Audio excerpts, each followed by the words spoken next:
Eu já estava com esses e-mails sendo recebidos antecipadamente. Aí enfrentei um probleminha de aborrecimento no trabalho, aí mais um probleminha lá com o filho no Brasil, eu já estava meio que engasgado, né? Peguei o telefone, liguei para o pastor, para a secretária, e disse, eu quero falar com o pastor Elistar, porque, pastor, nós tivemos culto sim de oração na quarta-feira, não tínhamos criança, e quando tem, elas ficam conosco na sala, não vão para lá, a gente só usa o building lá da escola dominical domingo pela manhã, e a sala é sempre a mesma, a primeira sala da esquerda, a gente não vai para nenhuma outra. Ele falou, ok, pastor Carlos, muito obrigado por ter ligado de volta, eu vou procurar saber o que aconteceu, né? Eu confesso aos irmãos, em nome de Jesus, que isso me deixou meio angustiado, meio aborrecido. Eu fiquei aborrecido, eu fiquei nervoso. Minha esposa disse, calma, você está muito agitado, está muito nervoso, né? Aí na sexta-feira nós saímos um pouco, fomos passear lá na beira da praia, entrar dentro do mar, ver as ondas e tal, para ver se arejava um pouco a cabeça. Mas eu quero dizer para você o seguinte, irmãos, eu tenho o hábito de, quando eu termino um culto pela manhã no domingo, eu já me ponho em sintonia com Deus, e tudo aquilo que eu vejo, tudo aquilo que eu ouço, eu procuro captar a vontade de Deus, para que Deus me dirija a uma passagem, para que Deus me dirija a um texto, para que eu possa pregar para a igreja no domingo. Porque você não veio aqui apenas fazer um passeio, você veio aqui para ouvir a voz de Deus, amém? Como eu também vim assim, para isso. Então, e essa semana, diante de tanta tribulação que eu passei, irmão, não veio nada ao meu coração. Eu não me sentia à vontade nem para pregar a parábola do filho pródigo. Eu estava vazio, incomodado, inquieto, assim, não via nada. E ontem eu estava ainda à noite desfolhando a minha Bíblia, e vai com a Bíblia para lá, e vem com a Bíblia para cá. Quem é pastor, quem já é filho de pastor sabe o que eu estou falando, o Weber sabe muito bem, quem já pregou sabe o que é isso. E eu já não conseguia nada, não vinha nada. Eu já tinha orado, Senhor, amanhã a tua igreja vai estar lá, o teu povo vem em busca de uma palavra, Senhor, o que eu vou falar para o povo, Senhor? E uma inquietação tremenda, até que então Deus me levou de encontro a um texto. E nesse texto eu vi como a resposta de Deus para esse momento que nós estamos passando. E é sobre esse texto que eu quero compartilhar com os irmãos nesta manhã, porque foi o que Deus me fez entender, né, dessa situação em que nós estamos vendo. Porque a gente já conhece o desfecho da situação. Quando começa essa situação, essa briguinha, se arrasta para lá, puxa para cá, isso acaba mal. Porque acaba com eles nos dando uma carta com toda a gentileza, nos convidando a deixar o lugar e procurar outro espaço. A gente já sabe que é assim que funciona. E para que não chegue a esse ponto, irmão, você precisa estar imbuído juntamente conosco, orando, pedindo a Deus para repreender essa coisa. Desde que essa abençoada entrou nessa função, a gente tem recebido uma série de reclamações. E o problema não é que não é nosso, o problema é deles. Eles que usam as outras salas, largam as coisas tiradas por aí, não recolhem as coisas como deve ser. As irmãs, elas fazem tudo como tem que ser feito. A gente vai lá, a gente vê, minha esposa vai, as irmãs que ajudam na escolinha vai lá e vê que foi tudo, o lixo foi tirado, o brinquedo foi catado, está tudo ok. Mas quando começa assim, essas rixazinhas, se puxa para lá, puxa para cá, a gente sabe que isso não vem de Deus, isso é coisa maligna, é coisa para prejudicar-nos, é coisa para impedir o que Deus tem feito aqui nesse lugar, na minha e na sua vida. Então, irmãos, eu convoco você para que você esteja ajudando-nos em oração. Ore por essa causa, né? Porque nunca houve esse tipo de problema em 8 anos que eu estou aqui como pastor desta igreja. Nunca!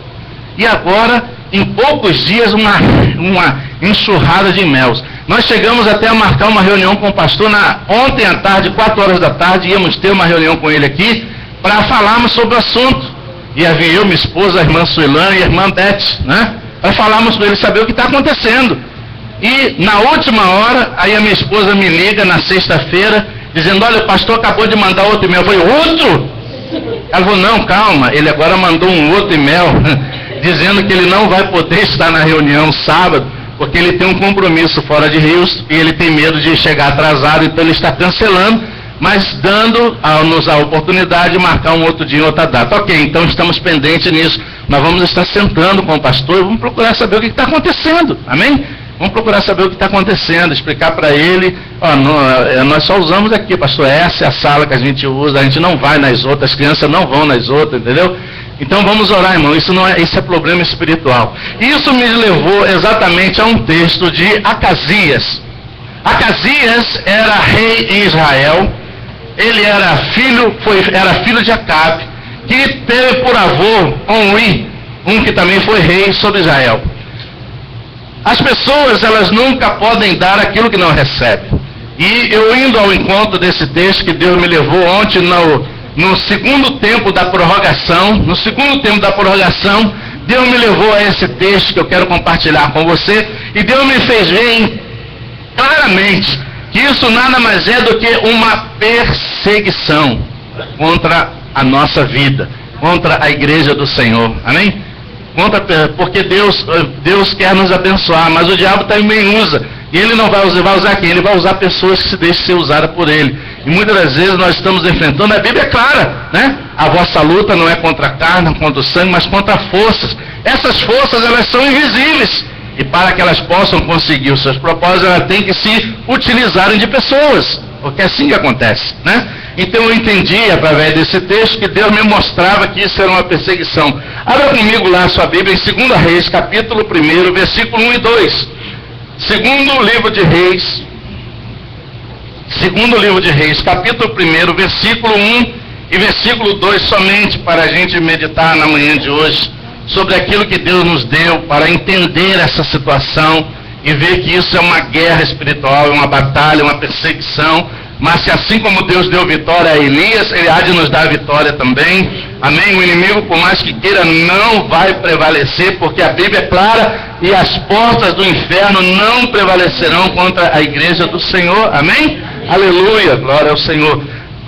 Segundo livro de Reis, capítulo 1, versículo 1 e 2 diz assim: depois da morte de Acabe, revoltou-se Moabe contra Israel, e caiu Acasias pelas grades de um quarto alto em Samaria, e adoeceu, e enviou um mensageiro e disse-lhes: ide e consultai a Baal-zebub, Deus de Ekron, se sararei desta doença. Oremos, Senhor Deus, nós damos-te graça pela tua palavra lida na manhã de hoje.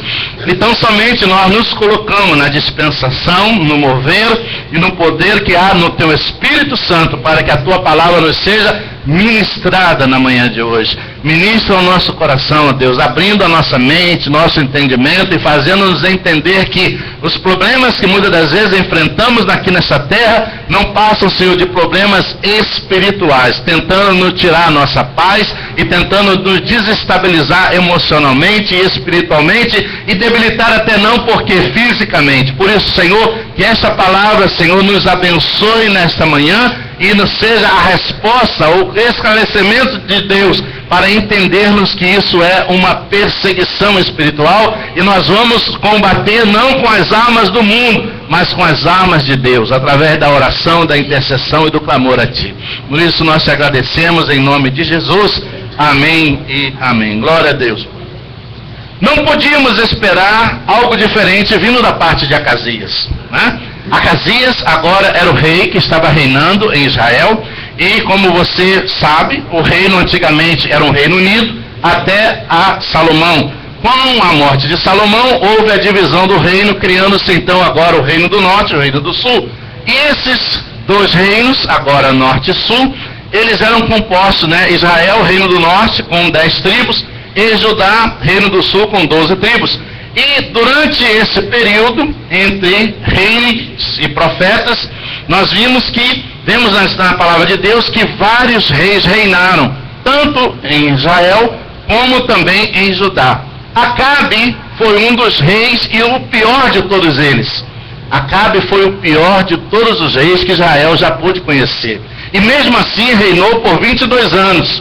Né? Ele recebeu o reinado do seu pai Omri. Tanto o seu pai como também Acabe eram pessoas idólatras, eram homens idólatras, eram homens que levaram a prostituição ainda maior para dentro de Israel. Israel que já começou prostituído espiritualmente quando o filho de Salomão assumiu ali as tribos, e a Bíblia diz que ele já induziu a idolatria em Israel. Então Israel já começou mal. E essa sequência de idolatria, essa sequência de prostituição espiritual, foi trazendo na vida de homens que sucederam a esses reis o mesmo caminhar. Não houve na história de Israel nenhum rei que fosse bom, todos foram maus. Em Judá, alguns se saíram bem, outros também não saíram bem. Mas a Bíblia diz que não poderíamos esperar de Acasias um comportamento diferente, porque as pessoas só dão aquilo que recebem, elas não dão aquilo que não têm. E a Bíblia nos mostra claramente que, tendo então em vista ser ele filho de Acabe, ou seja, Acasias era filho de Acabe e recebeu a sucessão do reinado com a morte do seu pai Acabe. Mas Acasias também era neto de Omri, que havia sido o pai de Acabe. E esse reinado de Acasias, o que acontece? Ele também serviu a Baal como seu pai Acabe, adorou aos postes ídolos, queimou incenso e promoveu toda a prostituição dentro de Israel espiritual. Ele promoveu a idolatria, o corromper espiritual de Israel, e isso desagradou profundamente a Deus. E em certa ocasião, diz a Bíblia, que então Acasias caiu. Ele caiu de um lugar alto, e nessa queda o fez muito enfermo. E agora, estando o rei de Israel, Acasias, enfermo, ele chama mensageiros e envia esses mensageiros para consultar, como diz aqui, consultar o Deus de Ecrom, para saber que ele seria ou não sarado daquela enfermidade. A Bíblia diz claramente que ele então chamou a esses mensageiros e não mandou eles irem ao profeta de Deus, porque nessa época o profeta era Elias, era o homem de Deus. Ele poderia ter enviado a Elias e não o fez, porque ele tinha uma vida totalmente desconcertada, totalmente errada. Então ele vai e segue a linha, ele segue o caminho do seu pai Acabe, da sua mãe Jezabel, que cultuou ali os profetas de Baal, tinha os seus profetas de Baal. Então Acasias veio de toda essa formação, ele veio de toda essa vivência, de toda essa criação, e ele assimilou tudo isso. Então não poderíamos esperar muito que ele fosse mudar. Ele apresenta os mesmos sintomas que já haviam sido apresentados pelo avô e pelo pai. E agora, estando numa situação complicada de enfermidade, ele não manda esses mensageiros consultar ao profeta de Deus, que era Elias. Ele manda que eles fossem, olha, ide então e consultai, a Baal Zebub, Deus de Ecrom, e pergunta a ele se eu sararei ou não dessa enfermidade. Após a queda que sofreu Acasias, e agora estando enfermo, envia mensageiros para consultar a Baal Zebub, Deus de Ecrom, sendo assim duramente repreendido pelo profeta de Deus Elias, que era o profeta nessa época. Ou seja, ele envia, e sabe o que acontece? Os anjos do Senhor visitam Elias e dizem o seguinte: olha, vá ao encontro deles e diga isso, isso e isso. Abra comigo a sua Bíblia, segue aberta aí a sua Bíblia, no livro de 2 Reis, capítulo 1, a gente vai dar uma passeada por aí. Olha o que diz aqui no capítulo 1 de 2 Reis, versículos de 3 a 6, é quando então ele envia os mensageiros para irem buscar conselho com Deus de Ecrom. Capítulo 1 de 2 Reis, olha o que diz aqui: mas o anjo do Senhor disse a Elias o tesbita: dispõe-te e sobe para te encontrares com os mensageiros do rei de Samaria, e diz: porventura não há Deus em Israel para ires consultar Baal Zebub, Deus de Ecrom? Por isso, assim diz o Senhor: da cama a que subiste não descerás, mas sem falta morrerás. Então Elias partiu, e os mensageiros voltaram para o rei, e este lhe perguntou: que há? Por que voltaste? E eles responderam: um homem nos subiu ao encontro e nos disse: ide e voltai para o rei que vos mandou, e diz-lhe: assim diz o Senhor, porventura não há Deus em Israel para que mandes consultar Baal Zebub, Deus de Ecrom? Portanto, da cama a que subiste não descerás, mas sem falta morrerás. Ok. Ele não queria uma resposta? A resposta veio, Só que não veio através de quem ele mandou que fosse feita a consulta. Deus enviou o seu anjo. Deus enviou, a Bíblia diz que enviou o anjo. E esse anjo foi a Elias e disse a Elias: agora sobe e vá ao encontro deles e diga a eles que a cama em que ele subiu, dela não descerá, porque ali mesmo morrerá.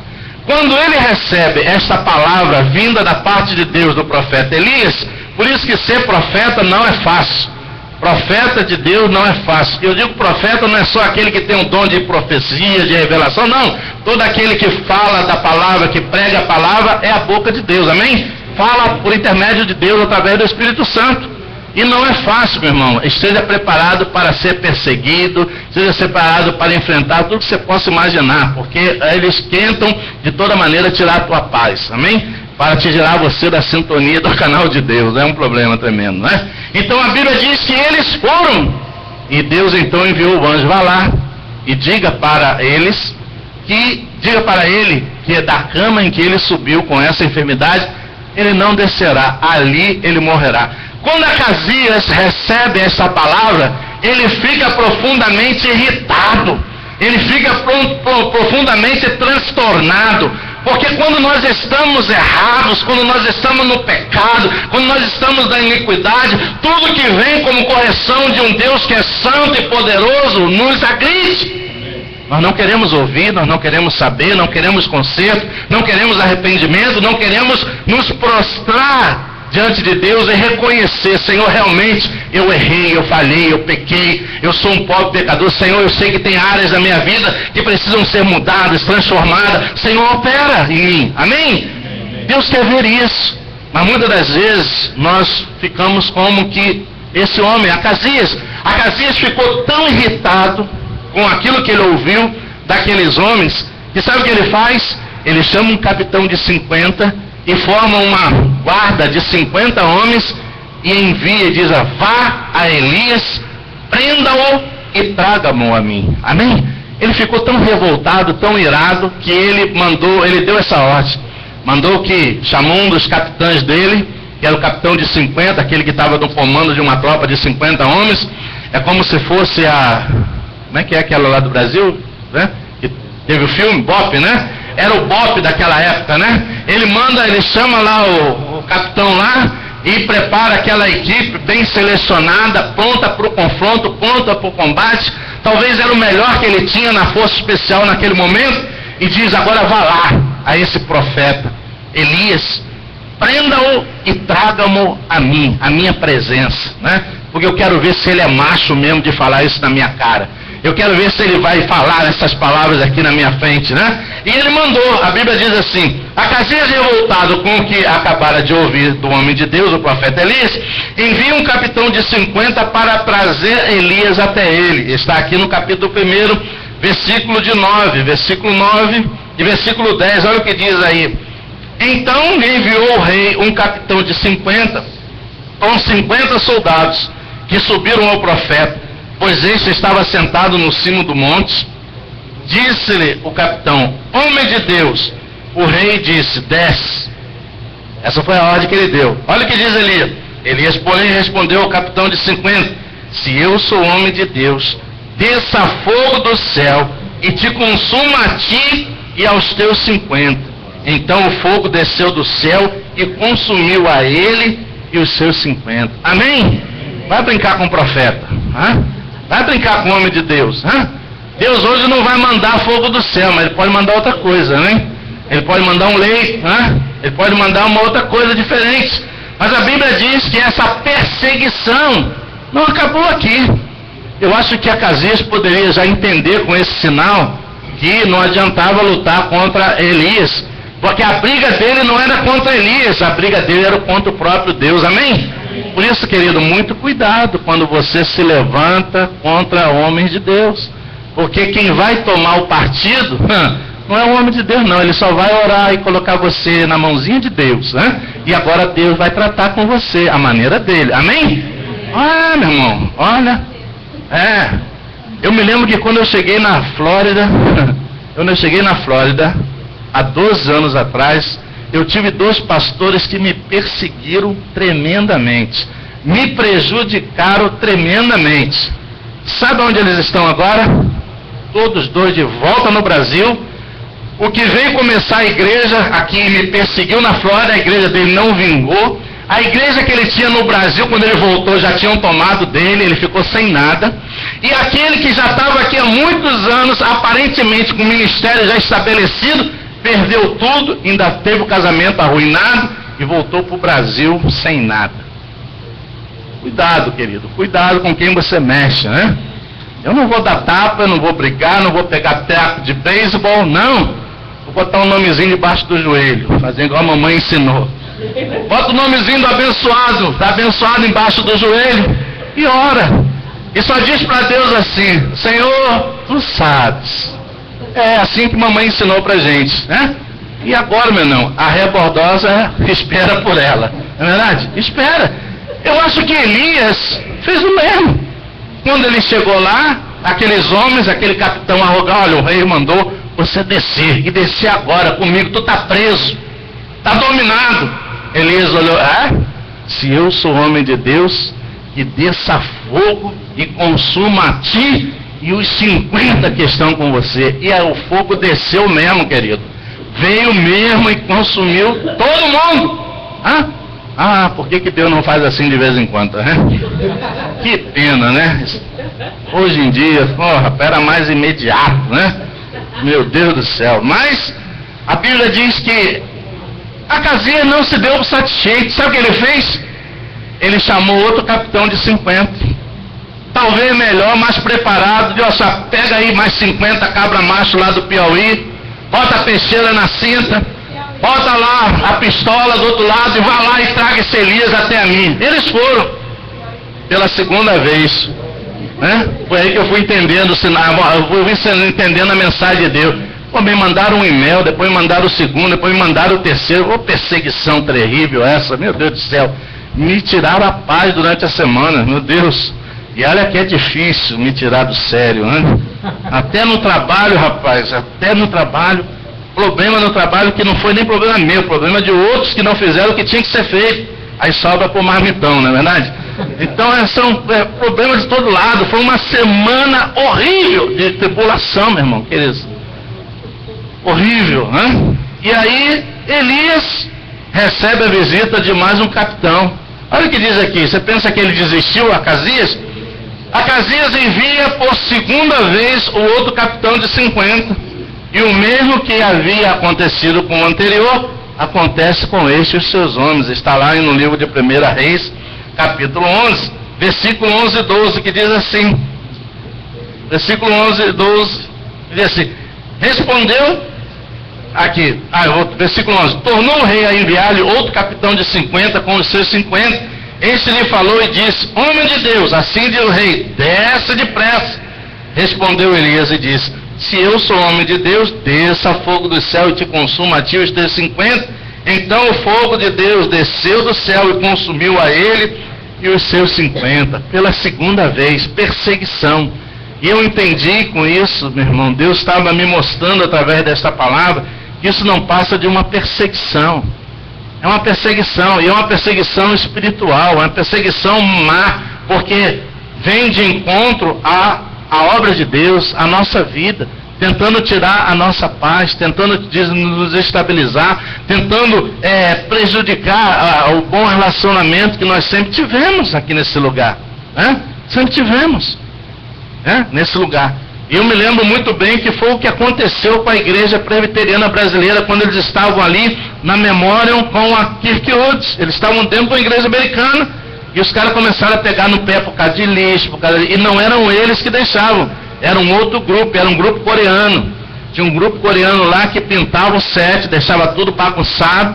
Os brasileiros se reuniam numa sala, num lugar, eles juntavam tudo, arrumavam tudo, deixavam tudo arrumadinho, bonitinho, e depois o povo, não, mas esses brasileiros, bagunceiros, deixa tudo bagunçado, no tiroleiro, e o negócio foi crescendo, né? Aí sabe o que fizeram com o pastor? Tiraram o pastor de dentro da sala que ele congregava com a igreja e botaram dentro do motorhome, do lado de fora, no pátio, né? Aí já botaram dentro do motorhome. Aí quando puseram o pastor com a igreja brasileira dentro do motorhome, sabe o que aconteceu? Aí continuava a mesma bagunça que estava anteriormente. Aí eles viram que não eram os brasileiros, eram os coreanos. que pintava o 7. É isso aí, é isso aí, ele mesmo. E aí o que acontece? Mas você pensa que eles vieram para pedir desculpa ou retratação? Não. Passou um tempo, fizeram uma cartinha muito delicada, convidando a igreja a se retirar, porque não queriam mais eles ali. Amém? Então eles tiveram que sair e acabaram indo congregar, reunir-se numa sala que eles alugaram num hotel, esses hotéis que tem esses espaços que alugam para fazer reunião. Então, querido, a gente sabe que quando começa assim, se dividiu, né? Então, então, meu irmão, isso não é mais nada do que uma perseguição espiritual. Eu fui lá e entendi, Senhor, já por 3 vezes seguida, 3 e-mails, reclamação, e sempre a mesma história, sempre a mesma coisa, né? Por coisa insignificante, coisa boba. Se está o brinquedo caído no chão, pô, pega o brinquedo, bota na caixa, qual o problema? Aí vai lá alugar o pastor, fazer queixa, reclamação, vem e-mail, não sei o quê. Isso não é bom. Então a gente começa a entender que isso não é coincidência, né? Isso é coisa maligna, coisa espiritual, que precisa ser vencido e derrotado em nome de Jesus. Amém? E para que isso seja vencido, nós temos que nos unir, estarmos orando e pedindo ao Senhor para intervir nessa situação. Eu pedi a Deus, Senhor, eu estava conversando com uma pessoa e ela me disse, pastor, tenha calma, tenha paciência, sabe por quê? Porque de repente essa pessoa, ela deve estar com um problema no matrimônio, ela deve estar com um problema com o filho, ela deve estar com um problema no emprego, e ela está buscando descarregar isso em vocês. Pode ser também, né? Vamos ver com a reunião aí como é que vai ser. Por isso que a gente pediu a reunião. Então, são coisas assim que a gente vê que é espiritual, né? Então, Elias, diz a Bíblia, que mais uma vez eles foram lá pedir, prender Elias, e aconteceu a mesma coisa, né? Deus, mais uma vez, deu livramento a Elias. Acasias não descansa com isso. Ele manda mais um, ele manda o terceiro. Mas o terceiro já aconteceu diferente. Olha o que diz aqui no versículo, capítulo 1 de 2 Reis, versículo 13 a 17, ele diz assim: tornou o rei a enviar terceira vez um capitão de 50, com os seus 50. Então subiu o capitão de 50, indo ele, pôs-se de joelho diante de Elias, e suplicou-lhe e disse: homem de Deus, seja preciosa aos teus olhos a minha vida e a vida destes 50 teus servos. Pois fogo desceu do céu e consumiu aqueles 2 primeiros capitães de 50, com os seus 50, porém agora seja preciosa aos teus olhos a minha vida. Amém? Olha, ele já chegou diferente. Então o anjo do Senhor disse a Elias: desce com este, não temas. Levantou Elias e desceu com ele até o rei. Amém? A diferença, hein? Esse chegou, humilhou-se, reconheceu, pediu misericórdia, e a Bíblia diz que Deus viu nisso que aquela pessoa realmente reconhecia quem era Elias. Embora não convivesse com ele, embora não andasse com ele, mas ele sabia que Elias era o homem de Deus, um profeta de Deus. Então ele deu aquele tratamento honroso a Elias, reconhecendo e disse: Elias, eu sei e te peço, tenha misericórdia da minha vida e da vida desses homens que estão comigo. E então ele disse, o Senhor disse para Elias: então desce com esse e vai até o rei. E Elias então desce com esse terceiro capitão e vai até o rei Acasias. E quando chega diante do rei Acasias, ele ouve aquilo que Elias já tinha dito, através da revelação de Deus, que da cama que ele havia subido, dela não desceria, mas acabaria morrendo por causa daquela enfermidade. Acasias ainda envia o terceiro, e ele foi, no versículo que nós lemos aqui, do capítulo 1, do versículo 13, versículo 17, diz assim: assim pois morreu, segundo a palavra do Senhor que Elias lhe falara. E Jorão, seu irmão, começou a reinar no seu lugar, no ano segundo de Jorão, filho de Josafá, rei de Judá, porquanto Acasias não tinha filhos. Ou seja, isso mostra no que, meu irmão, não adianta, né? Não lute. A pessoa não dá o que não tem, né? Devemos ter muita cautela e evitar, assim, comentários, acusações, calúnia e perseguições contra aqueles que receberam de Deus a autoridade para servir a Deus e fazer a sua obra. Pois assim poderemos dessa forma estar evitando que venhamos a nos confrontar contra o próprio Deus. Amém? Amém. E isso é perigoso. Existem hoje muitas pessoas que às vezes sofrem determinadas situações por terem se rebelado, por terem se revoltado ou de qualquer